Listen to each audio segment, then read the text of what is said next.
हरिओम. आज शुक्रवार 27 फेब्रुवारी 2026. सद्गुरू ब्रह्मचैतन्य गोंदवलेकर महाराज आज आपल्याला प्रवचनातून सांगणार आहेत की नामाचं प्रेम का येत नाही. ऐकूया त्यांचे विचार. आज इतकी वर्ष होऊन गेले तरी सुद्धा ज्ञानेश्वर, तुकाराम, समर्थ रामदास यांच्यासारख्या थोर संतांचं नाव टिकून राहिलंय.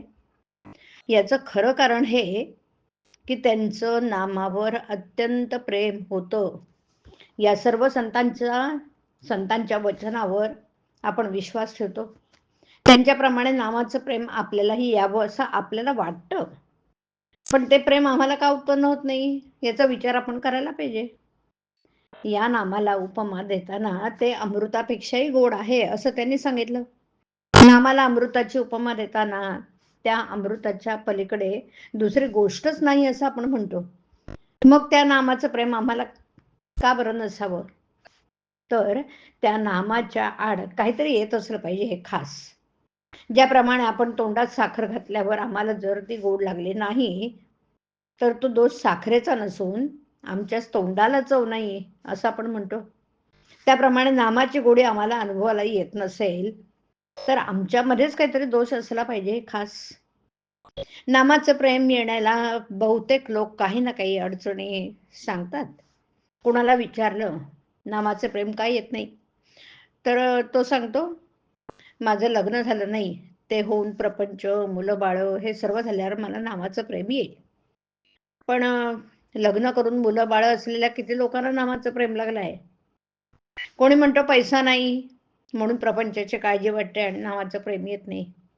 परंतु अगदी भरपूर पैसा असलेल्या किती लक्षाधीशाने नामाचं प्रेम मिळवलंय. कोणी म्हणतो या प्रपंचात बायका, मुलं, आजारपण, शेतीवाडी आणि यांच्या व्यापामुळे आम्हाला नावाचं प्रेम लागत नाही. तर कोणी म्हणतं प्रपंचात राहून मला आता कंटाळा आलाय, मी आता संन्यास घेतो म्हणजे मला नामाचं प्रेम येईल. तर कोणी प्रापंचिक दुःखाला कंटाळून अगदी आत्महत्या करायला निघतो. अशा रीतीने सर्वजण ज्या परिस्थितीत असतात त्या परिस्थितीत नामस्मरणाला अडचणच सांगत असतात. नामाचं प्रेम न यायला खरोखरच परिस्थिती कारणीभूत आहे का याचा विचार आपण करायला पाहिजे. मला वाटतं नामाचं प्रेम न यायला खरोखर कारण कोणतं असेल तर भगवंत हवा असं आम्हाला मनापासून वाटतच नाही. भगवंत हवा असं वाटणं हे खरोखर भाग्याचं लक्षण आहे. तुम्हाला खरोखरच भगवंत हवा असं वाटू लागलं म्हणजे त्या हवेपणातच त्याच्या प्राप्तीचा मार्ग दिसू लागेल.